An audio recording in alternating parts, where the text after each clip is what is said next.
Namo Bhagavate Vasudevaya. Reading from Srimad Bhagavatam, Canto 6, Chapter 10, verse number 7 and 8. The battle between the demigods and Vitrasura. So 7 has no purport.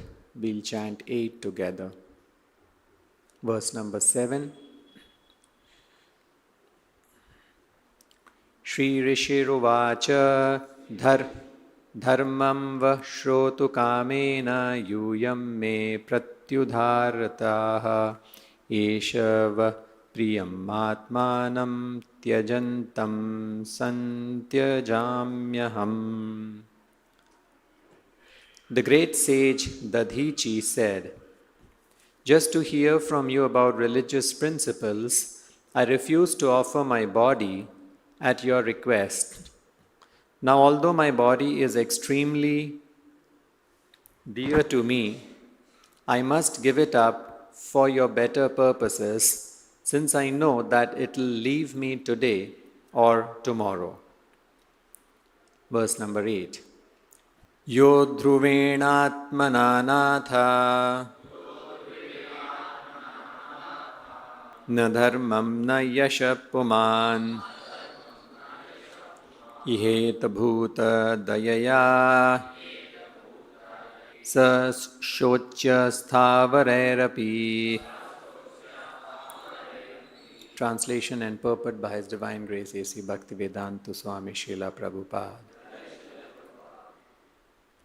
O demigods, one who has no compassion for humanity in its suffering and does not sacrifice his impermanent body for higher causes of religious principles or eternal glory is certainly pitied even by the immovable beings. Purport. Purport by His Divine Grace A.C. Bhaktivedanta Swami Srila Prabhupada. In this regard, a very exalted example was set by Lord Chaitanya Mahaprabhu and the 6 Goswamis of Vrindavan. Concerning Sri Chaitanya Mahaprabhu, it is said in the Srimad Bhagavatam, "Tyaktva sudushtyaja surepsita rajya lakshmim dharmishta arya vachasa yadagadharanyam Mayam rigam daitayepsitam anvadavad vande mahapurushate charanara vindam." We offer our respectful obeisances unto the lotus feet of the Lord, upon whom one should always meditate. He left his householder's life, leaving aside his eternal consort, whom even the denizens of heaven adore.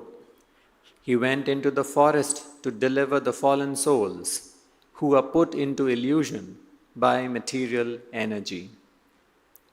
To accept sannyasa means to commit civil suicide, but sannyasa is compulsory, at least for every brahmana, even first-class human being. Every first-class human being. Sri Chaitanya Mahaprabhu had a very young and beautiful wife, and a very affectionate mother. Indeed, the affectionate dealings of his family members were so pleasing that even the demigods could not expect such happiness at home. Nevertheless, for the deliverance of all the fallen souls of the world, Sri Chaitanya Mahaprabhu took sannyas and left home when he was only 24 years old. He lived a very strict life as a sannyasi, refusing all bodily comforts.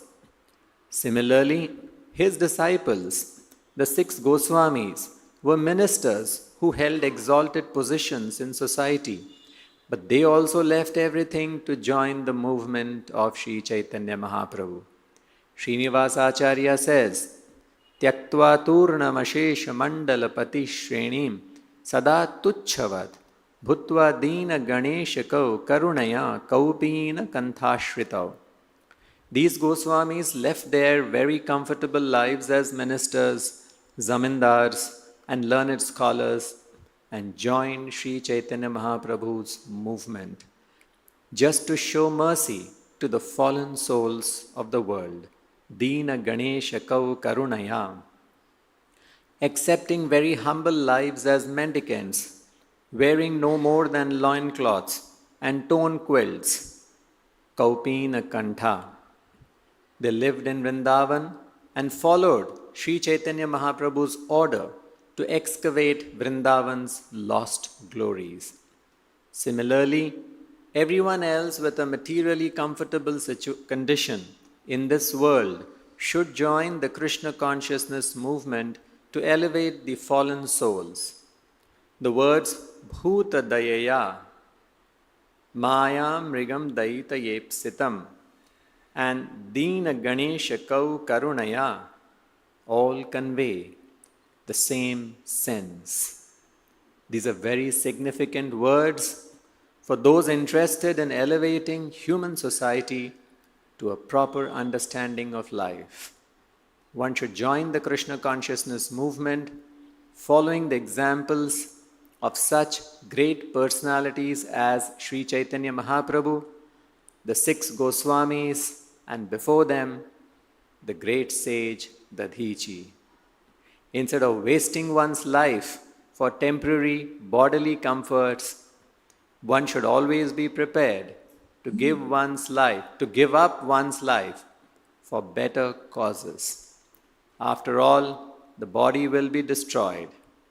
Therefore, one should sacrifice it for the glory of distributing religious principles throughout the world.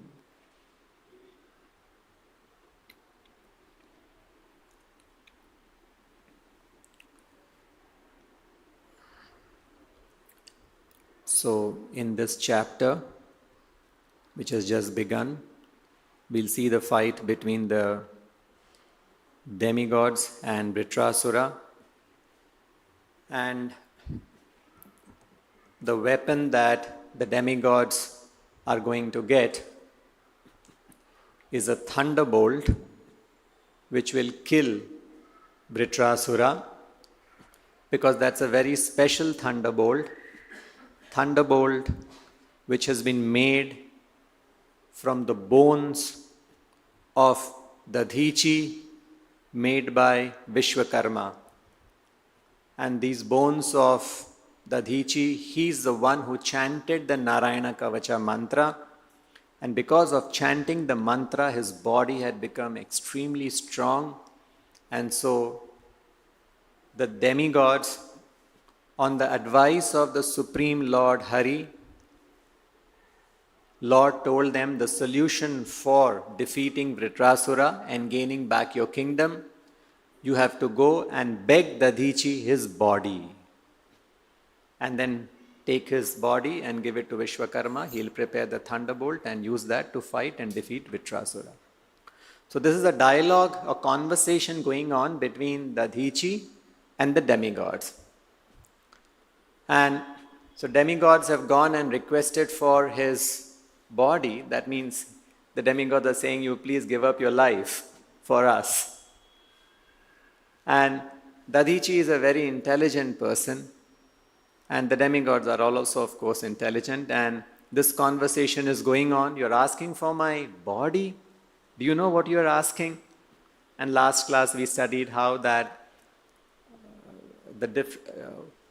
a person who is asking, the beggar, and the person who's giving in charity. The beggar should not ask something which is difficult for someone to give, but the person who's giving must give, even though it is something very pleasing for him, even though something which is very dear to him, the beggar must give, the person giving charity to the beggar must give if it is for a higher cause. So if somebody is asking me something and that something is very dear to me, I must still give it up if it is for a higher purpose. That is the lesson that we learn from this chapter in the beginning lesson. So what is it that is the most dear to us? the thing most dear to us is our body. And so here, Dadichi is being asked to give up his body so that the demigods are happy and satisfied. So Dadichi agrees, and there's a conversation why we should give it up and for higher purposes. And giving up the body for higher purpose, especially if it is meant for glorifying the Supreme Lord, is even higher. Dadichi gave up his body for saving the Brahmanas. And here Prabhupada writes in the purport, in this, and body anyway is temporary. Anyway, so we are all attached to only temporary things. The thing that we are all most attached is the body. There's nothing bigger attachment that we have, right? The biggest attachment, we may think attachment is for wealth, attachment is for this, but actually the highest attachment is for the body, because nobody likes to die. So we must give it up. And so Prabhupada writes in this purport that he begins this purport by saying, in this regard, a very exalted example was set by Lord Chaitanya Mahaprabhu and the 6 Goswamis of Vrindavan. And then he quotes this verse from Srimad Bhagavatam, Tyaktva sudushtyaja surepsita rajya lakshmin dharmishta arya vachasa yadagadharanyam. So here, giving up the body for higher purposes, and the whole purport, Prabhupada is writing that the entire human society, especially those who are Brahmanas, or he doesn't just write that, he says those who are first class human beings. That is what he writes. Those who are first class human beings, they should give up their body for preaching Krishna consciousness. Just like Dadichi is giving up his body for a higher purpose, the higher purpose, the highest goal in life should be to make our life perfect and to give this, what is perfection in life, to give it to others, to preach Krishna consciousness, to take Krishna consciousness everywhere. And for this, one should be prepared to do anything with his body. And the example he gives is of Lord Chaitanya Mahaprabhu. He gave up he sacrificed his very nicely situated, a very comfortable life at the age of 24. He was, so tyaktva sudushtyaja surepsita. He gave up something. And that something that he gave up, tyaktva sudushtyaja, it was very difficult for him to give up. And surepsita, and what he gave up, which was very difficult, surepsita, that is desired even by the demigods. Actually, this is what demigods are desiring right now in this verse. Demigods are desiring, they want the kingdom back, they want all their opulence back. Chaitanya Mahaprabhu gave up that also. And what did he give up? Rajya Lakshmim. Rajya Lakshmi means, when he was 24 years old, when he was married, he had a very beautiful young wife. He had a very affectionate mother. He had a big following. He was a learned scholar. Everything was so well situated in Chaitanya Mahaprabhu's life, but he gave it up. He took sannyas, 24 years old, young, beautiful personality, very learned, beautiful wife, affectionate mother, great scholar. He gave up all these things for a higher purpose, because he wanted to preach Krishna consciousness. Chaitanya Mahaprabhu, there was no need for Chaitanya Mahaprabhu to take up sannyas because he was the Supreme Personality of Godhead. But he came down and he played the part of a devotee, and then he realized, my goal is to spread Krishna consciousness. And during those days, 500 years back, the caste system was very rigid and we were all very orthodox, and messages, preaching coming from the mouth of a sannyasi would have more weight, would have more meaning.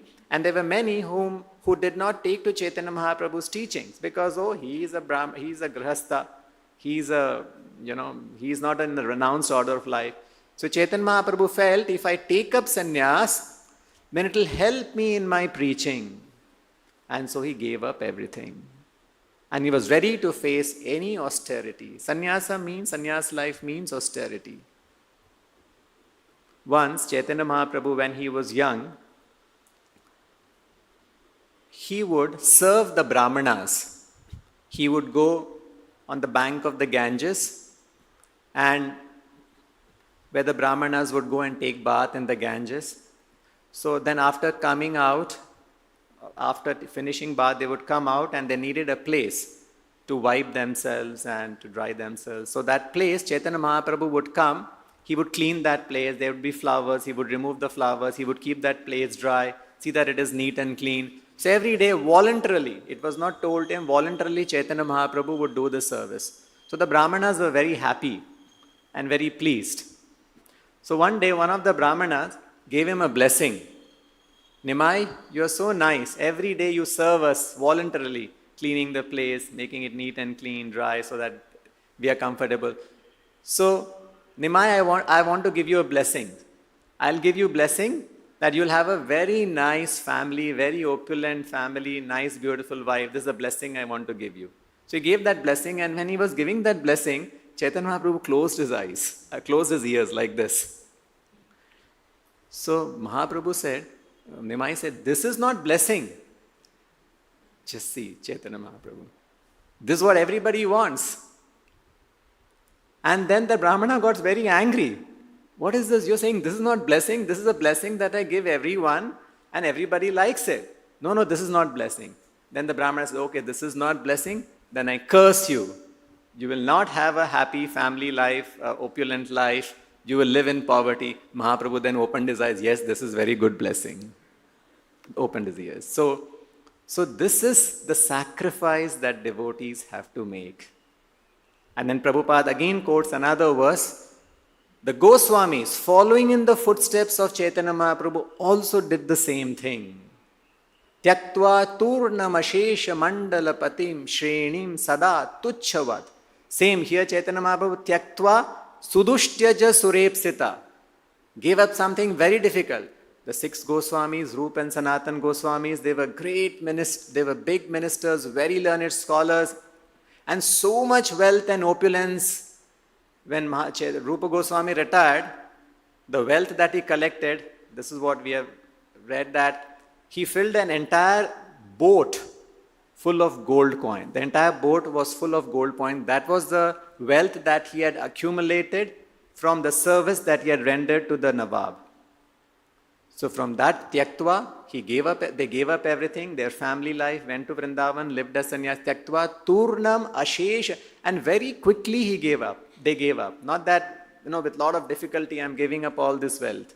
Tyaktva turnam ashesha mandala pati. And they gave up their wealth and the association of rich aristocracy. Ashesha mandala pati shrenim. They were all in the circle of rich aristocracy. We all want that in the material world. We want to connect with people. We want to have, good people around us. They gave up everything. Mandapalati shrenim sada tuchhavat. And they gave it up as if it is worth nothing. Bhutva dina ganeshakau. And for what reason they gave up? Bhutva dina gana ishakau. They gave up because they were feeling for Dina Gana. Dina Gana means those who are fallen, downtrodden, those who do not have Krishna consciousness. They wanted to spread the message of Lord Chaitanya Mahaprabhu. So for that, they sacrificed everything. Tyaktva turnam ashesha bhutva dina ganesha kau. And sada tuj, and so this is how the Goswamis also gave up. And in the same way, following in the footsteps, Srila Prabhupada also took so much hardships and difficulties. We know Srila Prabhupada's life story. It is so inspiring. Prabhupada was living in Vrindavan, in Radha Damodar temple. It was a very nice situation for him. And at that age of 69, where people give up everything and come and reside in Vrindavan, Prabhupada at that age, with failing health, he took up the austerity of leaving this country and going to a foreign country, going to a Western country. This is austerity that Srila Prabhupada, when he went for a ticket, when he went to Sumati Morarji and asked for a ticket, she said, Swamiji, what are you going to do in that country? Western country, it's a cold country, it's going to be a hellish life. Why are you doing all this? But Prabhupada says that no, it is the order of my spiritual master. I have to execute his duty. So Prabhupada also took a lot of hardships and difficulties. On the boat, on the ship, he had 2 heart attacks. And then another one in America, 3rd heart attack. When he was on the boat, when he had 2 heart attacks, he did not go and complain to Captain Pandya, I had 2 heart attacks. He did not look for any assistance. Just see, if you have a heart attack, at least after, you'll go and tell someone. You'll go and look for assistance. Something you'll go and seek for help. In the entire diary, we see Prabhupada never approached Captain Pandya. Much later it was revealed that Prabhupada had 2 heart attacks on the boat and the 3rd one in America. Much later. So just look at the resilience, the perseverance, the endurance that Prabhupada went to, because he was constantly thinking, I have to go and take this message of Krishna consciousness to the West. He was prepared to suffer, he was prepared to go to hell, he was prepared to do anything.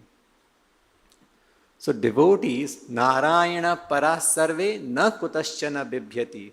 Swarga apavarga narakeshu tulyartha darshinaha. So we should be prepared to face any condition while preaching. We should be prepared to preach in any condition. Narad Muni, he preaches in hell, he preaches in heaven, he preaches everywhere. For us there is no difference between hell and heaven. For devotees there is no difference.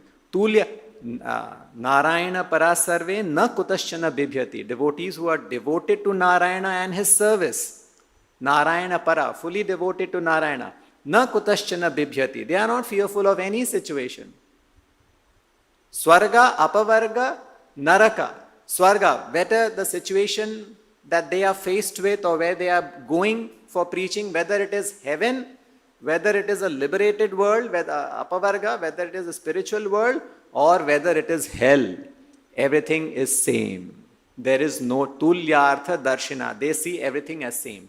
So similarly, in our preaching also, when we face difficulties, we must know that, this is the material world. Chaitanya Mahaprabhu voluntarily took up so many difficulties. All the 6 Goswamis voluntarily took up so many difficulties. Our Acharya Srila Prabhupada, he voluntarily took up so many difficulties. He went to the foreign countries at that age and preached. When Prabhupada was in America, he recalls, he was staying with one person, one devotee later, Carl Jegans. And he was keeping in his fridge meat for his cat. He had a pet cat. And he was keeping meat in his fridge. And Prabhupada had to share the same fridge for keeping his food items, and Prabhupada shared. He did that. He had no other option. Just imagine today, just think from that perspective. So Prabhupada was ready to face all difficult. Once Srila Prabhupada was in London.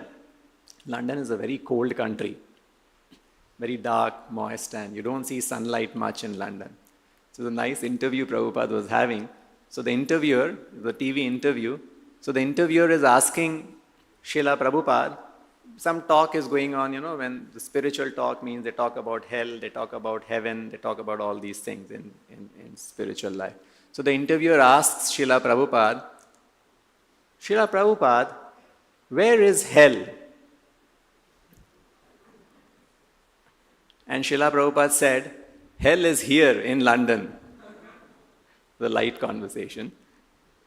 So he says, Prabhupada says, you don't have to search out hell. Hell is right here in London because it's always so dark, so moist, so cold, no sunlight, practically no sunlight all throughout. So actually, if going and preaching, in India you see sun, going to a place which is so cold, so low temperature, so dark, it's not so easy. It is very difficult. But Prabhupada preached.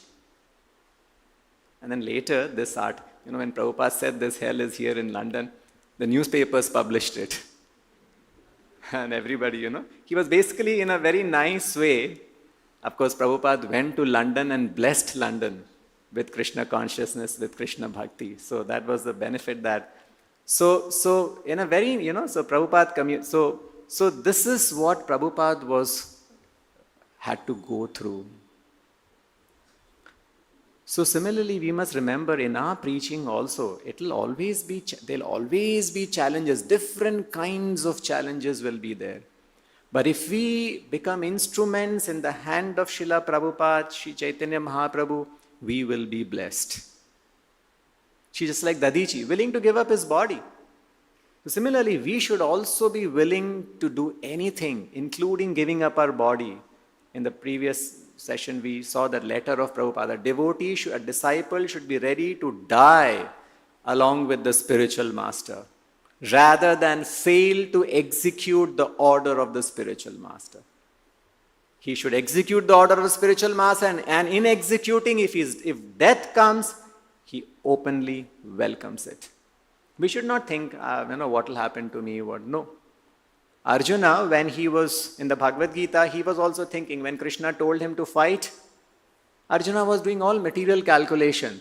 Krishna, you're telling me to fight, kill my family members, they are my teachers, they are my grandfathers, they are my, guru, and you're telling me to kill them, what will happen? I'll go to hell. This was one of the conditions that Arjuna placed.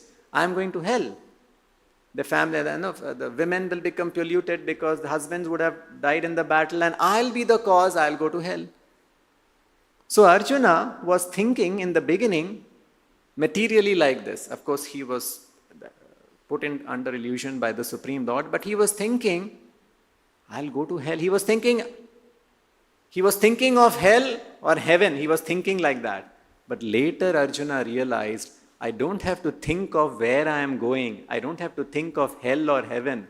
I have to think whether I am pleasing the Supreme Lord, whether I am following the instructions of the Supreme Lord. That is what I have to think. And then Arjuna said, Karishye vachanam tava. I am ready to do anything that you want me to do. So, like this, there is one shloka that Bhaktivedanta Thakur, in one of his songs, he says, Tomara sevaye dukkha hoye jato, sheyoto parama sukha. In your service, my Lord, Tomara sevaye dukkha hoye jato. Whatever difficulties I face, sheyoto parama sukha. That is actually not dukkha, that is parama sukha. See? Seva sukha dukkha. In seva, there will be sukh, there will be dukh. Generally, when we are preaching, we are thinking that everything should be very nice. There should be no dukkha in my service, even in devotional service. No, seva, sukha, dukkha, parama sampada. This happiness and distress or difficulties during our service is parama sampada. This is our wealth. So even calamities that come to a devotee while preaching, or the calamities that he voluntarily embraces to preach the message of Chaitanya Mahaprabhu, this is his asset, parama sampada. How it is an asset? What it will give me? Nashaya avidya dukkha. It will destroy all the avidya, because the suffering that you're receiving is for a higher purpose. So Prabhupada writes in the purport that just like the Goswamis gave up their wonderful, their very comfortable life and joined the movement of Chaitanya Mahaprabhu. 2 times Prabhupada writes, joined the movement. Similarly, Prabhupada is writing in the purport, similarly, everyone else with a materially comfortable condition in this world should join the Krishna consciousness movement to elevate the fallen souls. And then he makes a comparison. Bhuta dayaya maya mrigam daita yepsitam and dina ganeshakau karanaya all convey the same sense. And he says these are very significant words for those interested in elevating human society to proper understanding of life. And again he says, he repeats it, one should join the Krishna consciousness movement following the examples of such great personalities. So, human life is meant for, make your life perfect and make others' life perfect. So, Bhuta Dayaya means very merciful to all the Bhuta. Maya Mrigam Daita Yepsitam, people who are absorbed in Maya. Daita, Daya, being merciful to them. And Dina Ganesha Kau, this is Chaitanya Mahaprabhu's, and Dina Ganesha Kau, that is the Goswamis, they were very, Dina Gana means those fallen souls, they were very merciful to them. And then Prabhupada ends the purport, therefore one should sacrifice. After all, the body will be destroyed, therefore one should sacrifice it for the glory of distributing religious principles throughout the world. We have to distribute religious principles throughout the world. This is what Chaitanya Mahaprabhu did, this is what Goswamis did, this is what Narad Muni was doing, this is what Prabhupada was doing, and this is what we should be doing. Recently, one devotee who goes out for life membership, he narrated one incident, one story. So he goes out for preaching every day, and for about 2 years he was preaching to one family, around 2 years. And finally one day, talking to them about Krishna and things like that, trying to tell them about chanting. So one fine day, very recently or last year, towards the end of last year, they came to the temple and then they agreed to enroll as a life member. And they gave the first installment. Afterwards they went back and he was in touch with the family. And then, about 2-3 months ago or so, the main person in that family, the man, he had a brain stroke, some clot in the brain. So he was immediately rushed to Manipal hospital. And the Manipal hospital did some tests and they found out it's a very serious case. The clot is quite serious. And generally when you go to the hospital, they will try, even though it's a serious case, they will give you the best of the treatment. That's how the hospitals do. But the Manipal hospital said, sir, you please take him back home. They nicely said, he may not be able to survive. It's very serious injury in the brain. So better he's at home. So that, all of your family members are there with him. So they did not. So they sent him back. But then the family members were a little concerned. So they took him to another hospital, Shankara Hospital.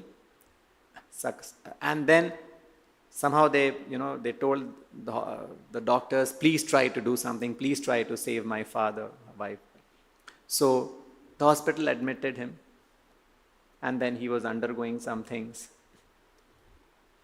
And then it was a very serious case. Manipal had told him.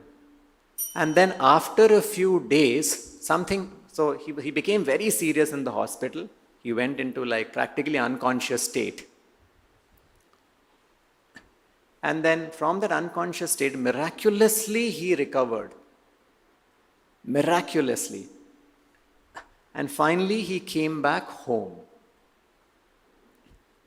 And when he recovered, before coming back home in the hospital, he told his wife, go immediately to the temple and pay some more money you arrange some money and pay some more money to the Prabhuji for, the balance amount.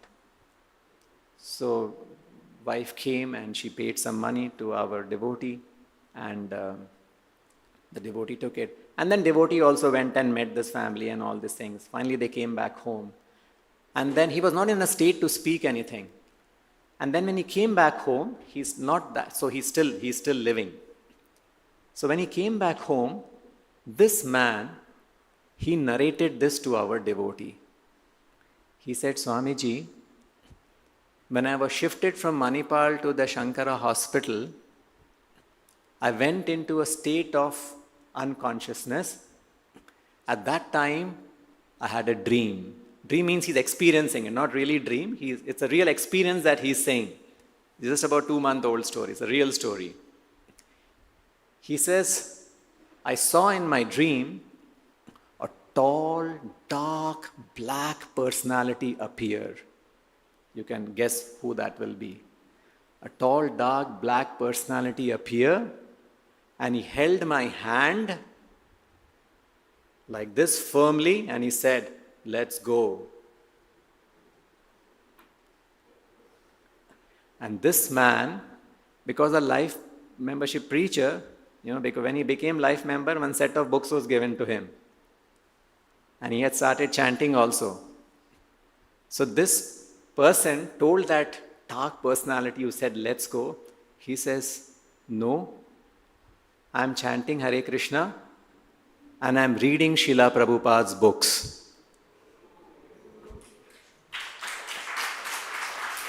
And then, when that person heard, the dark person heard that he's saying, I'm reading Srila Prabhupada's books, he left his hand and it disappeared. And that's when this man came out of unconsciousness and he was released from the hospital. And he came back home, and then he had actually read that book, he could relate. Then our devotee went and preached to him further. He had read that book, The Second Chance. The Ajamila story where the Yamadutas had come and the Yamaduta has gone away. And the whole family has developed so much faith in chanting in Srila Prabhupada's books, in Krishna consciousness philosophy, that we immensely thanked ISKCON, thanked the organization, thanked the devotee, thanked Srila Prabhupada. And they can never forget this story. So that devotee had joined the movement, and he's also going out and distributing this message of Krishna consciousness, and this is the result. So here Prabhupada writes, therefore one should sacrifice his body for the glory of distributing religious principles throughout the world. I'll end with this one. Srila Prabhupada, and we have all learnt it from Srila Prabhupada. Who else is our inspiration? 1977, towards the last year, when he was about to leave away, he came to Mayapur. And he thought that's a place there, where he will, whatever. He was very sick. So, I forget the name of the devotee who was with Prabhupada. So Prabhupada was feeling so weak. So Prabhupada, he was standing in his veranda and he was looking over the field, and then Prabhupada was saying, I've never before felt so weak and so, without energy. I don't know why I'm feeling so weak. And so anyway, that's what Prabhupada had become at that time. And at that time, from the local Mayapur temple, one pujari had come to invite Srila Prabhupada for a preaching program, to deliver a talk. And Prabhupada immediately accepted the proposal. So this devotee said, Prabhupada, you can't do this. You can't even walk properly. How can you go for a preaching program? Prabhupada says, no, he has asked me to come. I must please him. I must go and preach. So this devotee said, Prabhupada, but there are so many sannyasi disciples of yours. They can go and take the talk. Prabhupada was saying, no, I must go and preach. Doesn't matter what my situation is, I must go and preach. And then Prabhupada didn't agree, and then Prabhupada gave an example of Pradyumna. Pradyumna, when there was a fight, he was injured. And then Pradyumna was injured, he left the battlefield, but again he came back to fight.